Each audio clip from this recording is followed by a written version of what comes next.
Assalamualaikum warahmatullahi wabarakatuh. Pemirsa setia channel Pecontohnya Akhirat dimanapun Anda berada.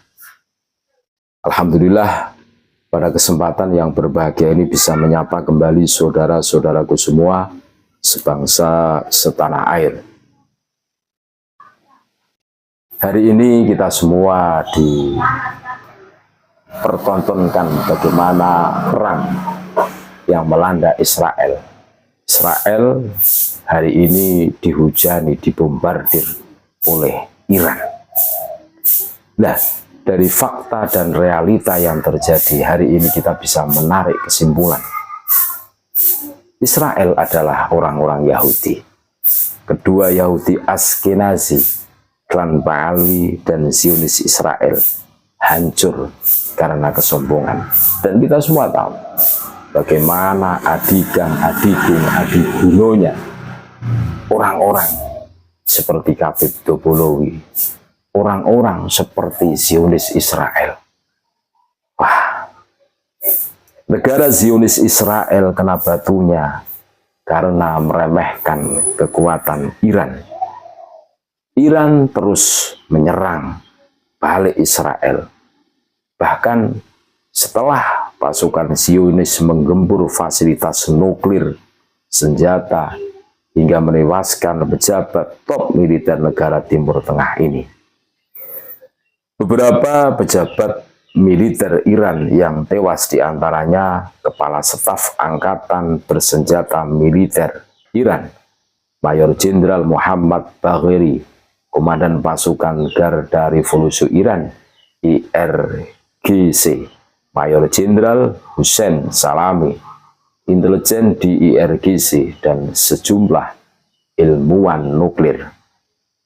Israel juga menggempur fasilitas nuklir utama Iran di Natan. Fasilitas ini punya dua pabrik pengayaan.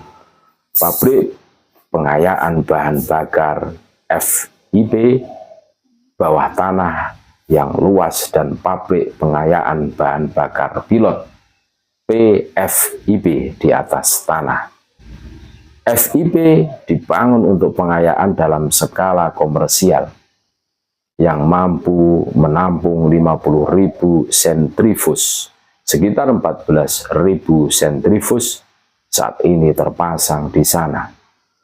Sekitar 11.000 diantaranya beroperasi, memurnikan uranium hingga kemurnian 5%.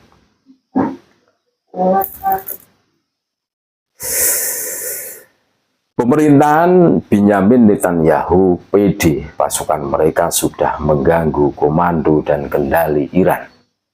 Namun rasa senang yang cuma sebentar itu dengan cepat diputarbalikkan Iran melalui serangan balasan bertubi-tubi. Apa yang kita lihat sekarang adalah bahwa rudal Iran berhasil menembus semua lapisan sistem pertahanan udara Israel. Pada Sabtu 14 Juni 2025, media Israel Haaretz melaporkan rudal Iran berhasil menghantam distrik Gryia di Tel Aviv. Daerah ini dikenal sebagai markas pasukan pertahanan Israel dan Kementerian Pertahanan. Pada hari Senin 16 Juni 2025 dini hari, serangan Iran juga kembali mencapai Tel Aviv. Rentetan insiden tersebut memicu kekhawatiran soal kemampuan sistem pertahanan udara Iron Dome Israel yang terkenal canggih dan efektif menangkal rudal.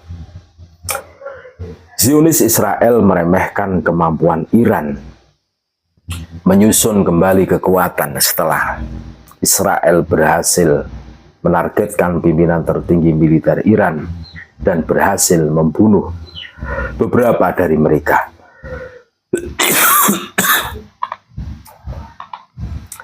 Begitu juga dengan Habib klan Ba'alwi Al-Kadzabah, rasis meremehkan kaum pribumi di Nusantara, meliputi Indonesia dan Malaysia. Mereka merasa berhasil mengkooptasi otoritas keagamaan dengan propaganda nasab palsunya. Habib Klan Pahlawi dengan kelicikannya merubah kesejarahan milik pribumi dengan mengklaim semua bersumber dari Tarim Hadramaut Yaman. Mereka juga menjelekkan semua yang berbau pribumi, dituduh sebagai kesyirikan, dan hanyalah budaya Tarim Hadramaut yang paling islami. Sepintar dan sealimnya pribumi dianggap sebagai kelas 2 rendahan yang tidak setara dan wajib melayani habaib Klan Pahlawi sekalipun bodoh dan fasik. Pribumi dianggap sebagai budak yang tidak setara dengannya, hingga dituduh zina bila pria pribumi menikah dengan seorang hubabah atau perempuan dari habaib Klan Pahlawi. Narasi dan doktrin-doktrin perbudakan spiritual dan jaminan surga serta siapapun yang melawannya mendapatkan kualat telah menyihir warga pribumi untuk tunduk dan patuh kepada habaib Klan Pahlawi al-kadzabah rasis. Inilah gendam mahabbah. Banyak diantaranya yang melupakan dengan siapa dulu ia mengaji. Kecenderungannya hanya kepada sesosok habaib Klan Pahlawi al-kadzabah rasis. Jika kota-kota di negara Zionis Israel luluh lantak oleh rudal-rudal Iran, maka habaib Klan Pahlawi al-kadzabah rasis hancur sehancur-hancurnya. Pondasi doktrin perbudakan spiritual oleh satu ulama Nusantara, yaitu Kiai Haji Imaduddin Usman Al-Bantani. Kebohongan bernasab ke Nabi Shallallahu Alaihi Wasallam yang terpelihara hingga ratusan tahun terkuak hanya dengan sebuah tesis ilmiah. Dari sini kotak Pandora terbuka lebar yang menerangkan bahwa madhab Pahlawi itu sesat dan menyesatkan. Secara genetika, habaib Klan Pahlawi al-kadzabah rasis berhaplogrup G yang diketahui berasal dari wilayah Kaukasus dan ditemukan secara signifikan pada populasi Yahudi Askenazi. Dalam catatan sejarah, Yahudi Askenazi adalah pencetus pertama ide negara Zionis Israel. Bahwa Yahudi Askenazi ini bukan keturunan langsung Nabi Ibrahim alaihissalam, melainkan keturunan suku Khazar yang memeluk agama Yahudi pada abad ke-8 Masehi. Dengan demikian, haplogrup G pada Yahudi Askenazi tidak berhubungan dengan garis keturunan Semit murni, melainkan merupakan hasil konversi agama dari suku non-Semit. Dalam konteks Klan Pahlawi, keberadaan haplogrup G menunjukkan keterkaitan dengan wilayah Kaukasus, bukan dengan keturunan Nabi Muhammad SAW.